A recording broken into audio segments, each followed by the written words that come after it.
Hello friends, welcome to my channel Pharmacy Wale Guruji. So today my topic is sex hormone. So first of all, classification of hormones. तो hormones जो है वो दो part में divide होते हैं। एक है स्टीरॉयड, दूसरा है पेप्टाइड हार्मोन्स।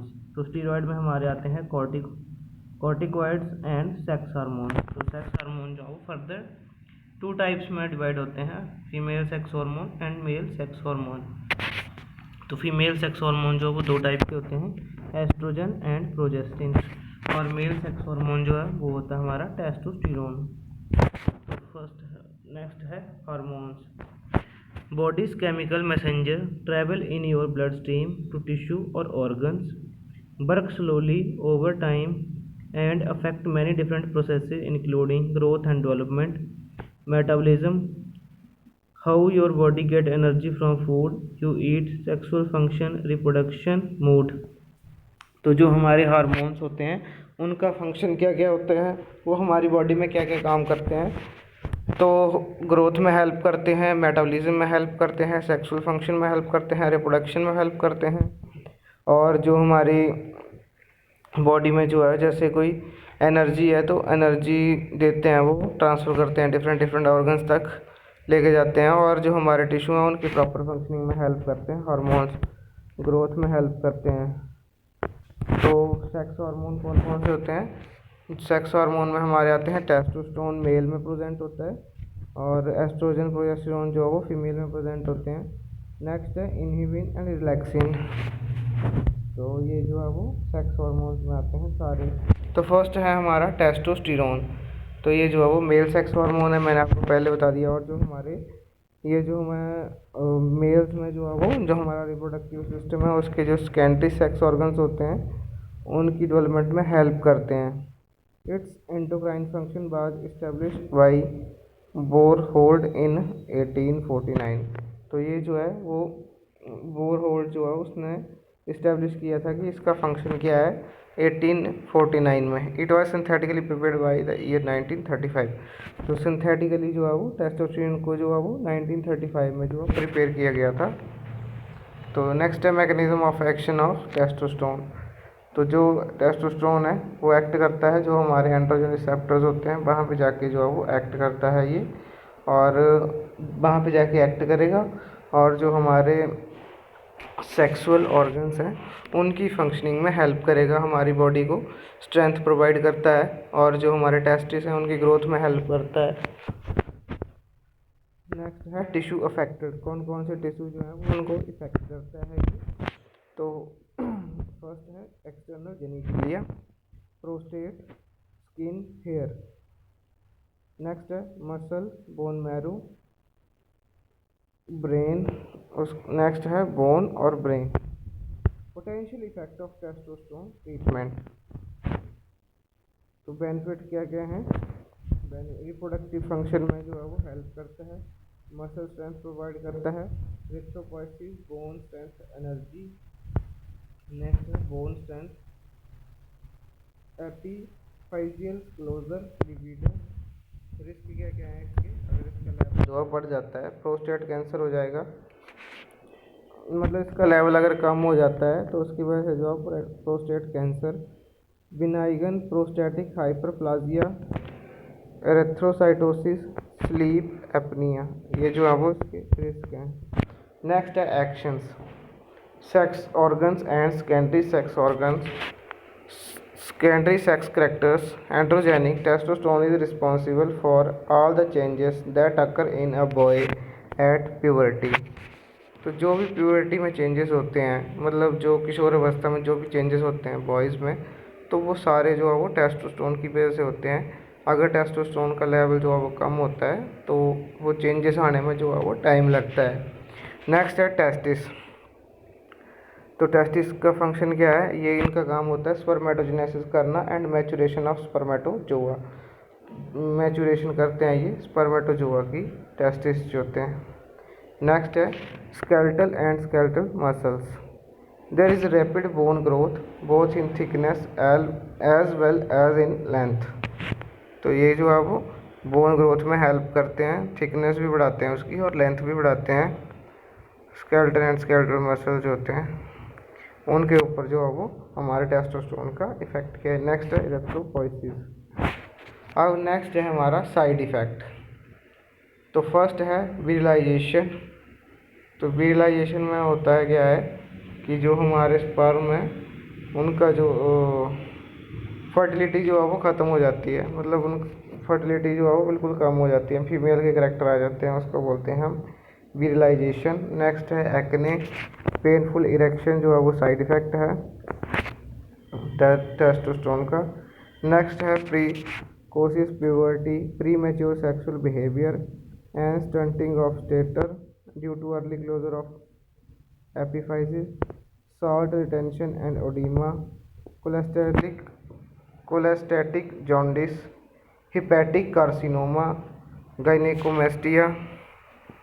गाइनेकोमेस्टिया होता है कि फीमेल के करैक्टर जो है वो मेल में आ जाते हैं, तो उसको बोलते हैं हम गाइनेकोमेस्टिया। ओलिगोजूस्पर्मिया जो होता है उसमें क्या होता है कि जो हमारा स्पर्म काउंट है वो बिल्कुल कम हो जाता है, उसको बोलते हैं ओलिगोजूस्पर्मिया। नेक्स्ट है lowering of HDL and rise in LDL।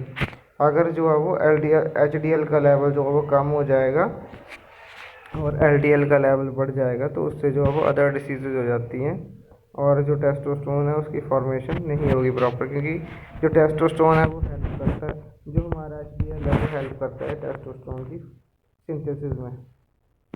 Next है कॉन्ट्राइंडिकेशंस क्या क्या हैं टेस्टोस्टेरोन की। तो फर्स्ट है carcinoma of prostate and male breast. Next है liver and kidney disease during pregnancy, masculinisation of female foetus, coronary artery disease हो सकती है जिसकी एज जो है वो 65+ है। नेक्स्ट है androgen therapy can worsen sleep apnoea, migraine and epilepsy. तो जो एंड्रोजन थेरेपी होती है उसकी वजह से जो है वो माइग्रेन। यूजेस क्या क्या हैं इसके। तो ये टेस्टिकुलर फेलियर में यूज़ होता है, पिट्यूटरिज्म में यूज़ होता है, एड्स रिलेटेड मसल वेस्टिंग में यूज़ होता है, हेरिडिटरी एंजियोन्यूरोटिक एडिमा में भी यूज़ होता है, एजिंग, आइडियोपैथिक मेल इनफर्टिलिटी में भी जो है वो यूज़ करते हैं हम टेस्टोस्टेरोन का। टेस्टोस्टेरोन जो है वो फर्टिलिटी को इंक्रीज़ करता है। नेक्स्ट है synthesis of oestrogen and progesterone. तो थीका सेल्स होते हैं, जो थीका सेल्स होते हैं और जो हमारा LDL होता है और ये जो है वो जैसे कोलेस्ट्रॉल रिलीज़ होता है उसके बाद जो है वो कन्वर्ट हो जाता है ये प्री जिनोलोन और उसके बाद प्रोजेस्टिन में कन्वर्ट हो जाता है, प्रोजेस्टेरोन में, और उसके बाद एंड्रोजन में कन्वर्ट हो जाता है। तो थीका सेल्स और ग्रेनुलोसा सेल्स होते हैं वो हेल्प करते हैं हमारे एस्ट्रोजन की सिंथेसिस में। जब एंड्रोजन में कन्वर्ट होगा तो एंड्रोजन से जो है वो जब ATP जो है वो ADP में कन्वर्ट होगा और एरोमेटेज वहाँ पे एंजाइम होगा जो एंड्रोजन को कन्वर्ट करेगा एस्ट्रोजन में with the help of FSH, follicle stimulating hormone. तो एस्ट्रोजन की सिंथेसिस में हेल्प करते हैं हमारे theca sales and granulosa cells. Cholesterol जो है वो कोलेस्ट्रॉल को कन्वर्ट करेंगे ये जिनिनोलोन में और उसके बाद प्रोजेस्टेरोन में, प्रोजेस्टेरोन कन्वर्ट होने के बाद एंड्रोजन में कन्वर्ट हो जाएगा और एंड्रोजन में कन्वर्ट होने के बाद जो है वो with the help of FSH हमारा एंड्रोजन जो है वो एस्ट्रोजन में कन्वर्ट हो जाएगा with the help of aromatase enzyme. Next है मैकेनिज्म ऑफ एक्शन। तो जो हमारा एस्ट्रोजेनिक लिगेंड्स होते हैं वो अटैच हो जाते हैं हमारे जो oestrogen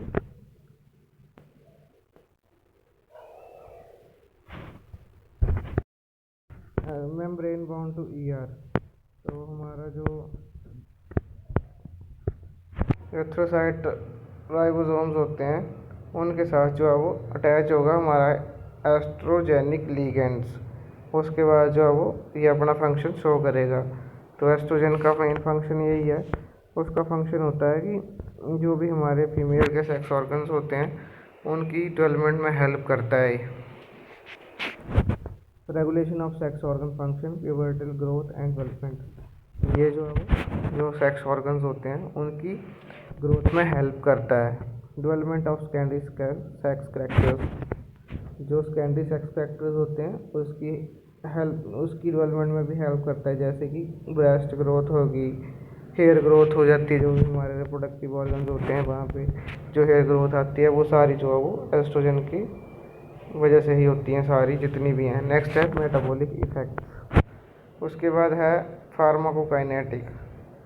absorption oral and transdermal but natural estrogens are inactive by the oral route due to rapid metabolism in liver.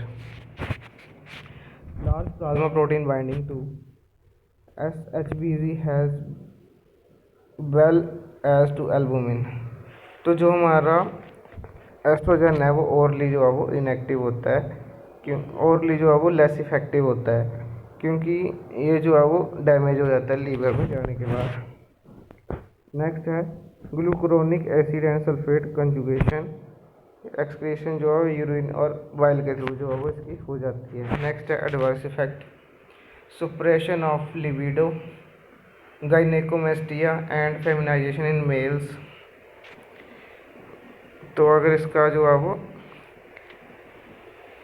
Level जो है वो कम हो जाता है तो उसकी वजह से जो है वो गाइनेकोमेस्टिया हो सकता है कि जो फीमेल्स है उसमें मेल के कैरेक्टर आने स्टार्ट, हेयर ग्रोथ हो जाएगी। Fusion of epiphysis and reduction of adult stature in children, increase the risk of irregular bleeding and endometrial carcinoma in post menopausal women, acceleration of growth of existing breast cancer. अगर इसका level जो है वो कम हो जाता है तो उसकी वजह से जो है वो एक्सेलरेशन मतलब स्पीड अप हो जाएगी ग्रोथ, जो है वो ब्रेस्ट कैंसर है तो वो इंक्रीज होना स्टार्ट हो जाएगा। नेक्स्ट है माइग्रेन, एपिलेप्सी एंड एंडोमेट्रियोसिस जो है वो हो सकती है, ये एडवर्स इफेक्ट है इसके। Increased incidence of vaginal and cervical carcinoma, genital abnormalities. Estrogens are contraindicated during pregnancy. Estrogen जो है उसको हम प्रेगनेंसी में नहीं दे सकते हैं और ये जो है वो काउज करता है वेजाइनल एंड सर्वाइकल कार्सिनोमा, और जो जेनिटल एबनॉर्मेलिटीज है वो भी काउज कर सकता है अगर इसका लेवल जो है वो कम हो जाता है। तो अगर इसका लेवल जो है वो बढ़ जाता है तब ये करेगा, इसका एडवर्स इफेक्ट है ये। नेक्स्ट है यूजेस। तो इसका यूज़ कहाँ करेंगे हम? फर्स्ट है हार्मोन रिप्लेसमेंट थेरेपी में यूज़ होता है हमारा एस्ट्रोजन का। नेक्स्ट है menopausal symptoms and atrophic changes, osteoporosis and fracture, cardiovascular event, cognitive function and dementia, cancer में यूज़ करते हैं हम, गॉल स्टोन माइग्रेन में यूज़ करते हैं, senile vaginitis, delayed puberty in girls. अगर कुछ गर्ल्स हैं अगर उनमें जो है वो करेक्टर नहीं आ रहे हैं जो आने चाहिए उनके प्यूबर्टी के, मतलब उनकी बॉडी में जो है एस्ट्रोजन का लेवल कम है, तो हम जो है वो थेरेपी देंगे उनको और उनमें हार्मोन देंगे एस्ट्रोजन। नेक्स्ट है एक्ने, डिसफंक्शनल यूटेराइन ब्लीडिंग। अगर जो है वो डिसफंक्शन हो गया है, यूटेराइन ब्लीडिंग हो रही है, मतलब डिसफंक्शन हो रहा है उसका, तब भी हम जो है वो देते हैं एस्ट्रोजन। नेक्स्ट है कार्सिनोमा प्रोस्टेट। अगर प्रोस्टेट जो कार्सिनोमा हो गया, कैंसर हो गया है, तब भी हम देंगे। नेक्स्ट है प्रोजेस्टेरॉन। तो प्रोजेस्टेरॉन का मैकेनिज्म ऑफ एक्शन क्या है? प्रोजेस्टेरॉन ये जो है वो न्यूक्लियर रिसेप्टर के ऊपर जो है वो बाइंड करता है और उसके बाद जो है वो एक्टिवेट हो जाता है। जैसे एक्टिवेट हो जाएगा उसके बाद जो है वो ये अपना बायोलॉजिकल फंक्शन जो है वो शो करेगा। जो मेम्ब्रेन रिसेप्टर होते हैं वहाँ पे जाके जो है वो बाइंड करता है और उसके थ्रू जो है वो ये जो सेल के अंदर चला जाता है और वहाँ जाके जो है वो एक्टिवेट हो जाता है। उसके बाद जो अपना फंक्शन शो करता है। तो एक्शन क्या क्या है इसके? Uterus secretory changes in the estrogen, primed endometrium, hyperemia, toxicity of plants, and increased secretion occur while epithelial proliferation is halted. Cervix converted the watery cervical secretion induced by estrogen to viscid scanty and cellular secretion which is hostile to sperm penetration। तो ये help करता है, जो भी water cervical secretions होती हैं उनको थोड़ा विसिड कर देता है, ताकि जो है वो स्पर्म की पेनिट्रेशन जो है वो प्रॉपर हो जाए। नेक्स्ट है vagina. Induces pregnancy like changes in the vaginal mucosa, leucocyte infiltration of cornified epithelium occurs. Next है breast, causes proliferation of acini in the mammary. Next है CNS, मतलब ये जो ब्रेस्ट है उसमें जो हमारी मेमोरी ग्लैंड्स होती हैं उनकी प्रोलिफरेशन करता है, ताकि जो है वो मिल्क फॉर्मेशन हो जाए ड्यूरिंग लैक्टेशन पीरियड। तो ये हेल्प करता है हमारा प्रोजेस्टेरोन। नेक्स्ट है CNS, highly circulating concentration of progesterone appear to have a sedative effect. तो अगर इसकी कंसनट्रेशन ज़्यादा होती है तो ये काउज करता है sedation. It can also effect mood, ये जो मूड को भी इफेक्ट करता है। नेक्स्ट है body temperature, slight rise in body temperature by resetting the hypothalamic thermostat and increasing heat production is induced. तो ये जो है वो इंक्रीज करता है बॉडी टेम्परेचर को भी। स्टिमुलेशन करता है ये रेस्पिरेटरी सिस्टम की और मेटाबॉलिज्म में हेल्प करता है। नेक्स्ट है pituitary, big inhibitor of GN secretion from pituitary.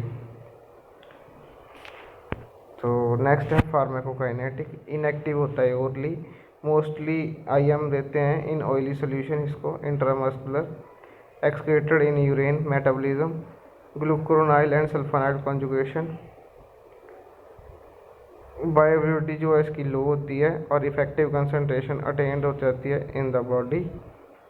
इसकी जो है वो हाफ लाइफ जो है वो 8 से 24 घंटे के बीच में होती है। नेक्स्ट है एडवर्स इफेक्ट क्या क्या हैं इसके, जो प्रोजेस्टेरोन है उसके एडवर्स इफेक्ट क्या हैं। तो फर्स्ट है breast engorgement, headache, rise in body temperature, oedema, oesophageal reflux, acne and mood swings में occur with higher doses. Next है इरेगुलर ब्लीडिंग और एमनोरिया, एबनॉर्मल ब्लीडिंग जो होती है उसको बोलते हैं amenorrhoea. Long term used for progestin HRT में increase the risk of breast cancer. अगर जो है वो हार्मोनल रिप्लेसमेंट थेरेपी में जो है वो अगर हम लॉन्ग टर्म तक यूज़ करते हैं प्रोजेस्टेरोन का, तो उसकी वजह से जो है ब्रेस्ट कैंसर हो सकता है। नेक्स्ट है ब्लड शुगर में राइज एंड डायबिटीज़ में भी प्रेसिपिटेटेड। तो ब्लड शुगर जो है वो भी जो है वो राइज कर जाती है और उसकी वजह से डायबिटीज़ जो है हो सकती है। नेक्स्ट है masculinisation of female foetus and other genital abnormalities, मतलब और भी जो है सेक्सुअल ऑर्गन्स जो है उनसे रिलेटेड जो है नॉर्मेलिटीज जो है वो हो सकती हैं। नेक्स्ट है यूजेस क्या क्या हैं इसके, तो कॉन्ट्रासेप्टिव यूज़ करते हैं इसको, हार्मोनल रिप्लेसमेंट थेरेपी में यूज़ करते हैं, डिसफंक्शनल यूट्राइन ब्लीडिंग में भी यूज़ करते हैं, एंडोमेट्रियोसिस में यूज़ करते हैं, प्री मेंस्ट्रुअल सिंड्रोम या टेंशन में यूज़ करते हैं, एंडोमेट्रियम कार्सिनोमा में यूज़ करते हैं। नेक्स्ट है इनहिबिन सिंथेसिस, तो हाइपोथैलेमस जो है वो सिग्नल देती है पिट्यूटरी ग्लैंड को, और पिट्यूटरी ग्लैंड जो है वो रिलीज करती है FSH एंड LH। और FSH जो है वो फॉलिकल स्टिमुलेटिंग हार्मोन्स होता है, वो हेल्प करता है स्पर्मेटोगोनिया और स्पर्मेटोजेनेसिस में हेल्प करता है। तो FSH जो है वो सर्टोली सेल्स को एक्टिवेट करेगा और सर्टोली सेल्स जो है वो रिलीज करेंगे इनहिबिन, और वो इनहिबिन जो है वो एक्टिवेट करता है हाइपोथैलेमस को, ताकि जो है वो प्रोसेस जो है वो पूरी चलती रहे। तो इनहिबिन जो है वो एक्टिवेट करता है हमारा हाइपोथैलेमस ग्लैंड को, और हाइपोथैलेमस जो है वो पिट्यूटरी ग्लैंड को सिग्नल देती है ताकि वो FSH और LH जो है वो रिलीज़ करते हैं। जो FSH और LH जो है इनका जो है वो रिप्रोडक्शन में बड़ा इंपॉर्टेंट रोल होता है। फॉलिकल स्टिमुलेटिंग हार्मोन जो है और ल्यूटिनाइजिंग हार्मोन जो है, ये दोनों जो है वो इम्पॉर्टेंट रोल जो है वो फॉलो करते हैं यहाँ पे। ये हेल्प करते हैं जो हमारे स्पर्म होते हैं उनकी फॉर्मेशन में हेल्प करते हैं, जो एग है उसकी फॉर्मेशन में भी हेल्प करते हैं, जो फेलोपियन ट्यूब से जो है वो जब हमारा एग जो है वो ट्यूब से जो है वो ओवरी से होके जो ट्यूब में जाता है, तो उसमें जो है वो FSH और LH जो है वो हेल्प करते हैं। नेक्स्ट है मैकेनिज़्म। तो मैकेनिज़्म में मैंने आपको पहले बता दिया कि कैसे कैसे जो है वो इनहिबिन जो है वो रिलीज़ होता है, सिंथेसिस करके कैसे कैसे रिलीज़ होता है। और ये जो है वो लीडिंग सेल्स होते हैं, उनके ऊपर एंटीरियर पिट्यूटरी ग्लैंड जब होगी LH और FSH रिलीज़ होगा, और उसकी वजह से जो है वो सर्टोली सेल्स होते हैं वो इनहिबिन एक्टिविन जो है वो रिलीज़ करते हैं, और लीडिंग सेल जो है वो टेस्टोस्टेरोन और एस्ट्रोजन रिलीज़ करेंगे। तो एक्शन क्या है इसके इनहिबिन के? Inhibin designated inhibin A and inhibin B, it secreted by the gonads by Sertoli cells in the male and granulosa cells in the female. It inhibits the production of follicle stimulating hormone. ये inhibit करते हैं follicle FSH जो है उसकी production को inhibit करते हैं by the pituitary gland. The inhibins are also involved in the control of production of gamete and embryonic and fetal development. Next है साइड इफेक्ट क्या क्या है? तो साइड इफेक्ट में इसका आता है डाउनस्ट्रोम। नेक्स्ट है inhibin A is induced in the maternal serum screening test for Down syndrome in the second trimester of pregnancy। तो इसमें हम यही चेक करते हैं कि अगर जो है वो अगर किसी को डाउनस्ट्रोम है तो उसमें जो है वो सेकंड ट्राइमेस्टर में जो है वो चेक करते हैं, तो उससे पता चल जाता है कि बच्चा जो है वो हेल्दी है या उसमें कोई प्रॉब्लम तो नहीं है। नेक्स्ट है relaxin. In women relaxin is secreted into circulation by the corpus luteum in the ovary and during pregnancy it release from the placenta. In main relaxin is secreted from the prostate gland and can be detected in the semen but is not generally found in the blood circulation. The role of relaxin is made less clear. However, there is evidence that it may increase the movement of sperm cell in the semen. जो relaxin है अब इसका action क्या क्या है? तो relaxin level in the circulation rise after ovulation and relax the walls of the uterus by inhibiting contraction, and it also prepare the lining of the uterus for pregnancy। तो ये help करता है pregnancy में। In early pregnancy relaxin inhibits contraction in the wall of uterus to prevent premature childbirth। In first trimester of pregnancy, relaxin promote implementation of developing fetus into the wall of the uterus and growth of the placenta। तो relaxin जो है वो जो development होती है foetus की उसमें help करता है, और जो ग्रोथ होती है प्लेसेंटा की उसमें भी हेल्प करता है हमारा जो रिलैक्सिन होता है। Relaxin decrease tissue fibrosis in the kidney, heart, lungs, liver and promote wound healing. तो रिलैक्सिन जो है वो फाइब्रोसिस जो होती है उसको डिक्रीज करता है kidney, heart, lungs and liver में, और जो वुंड हीलिंग होती है उसको प्रमोट करता है। तो ये थे हमारा आज का topic sex hormone. Thank you.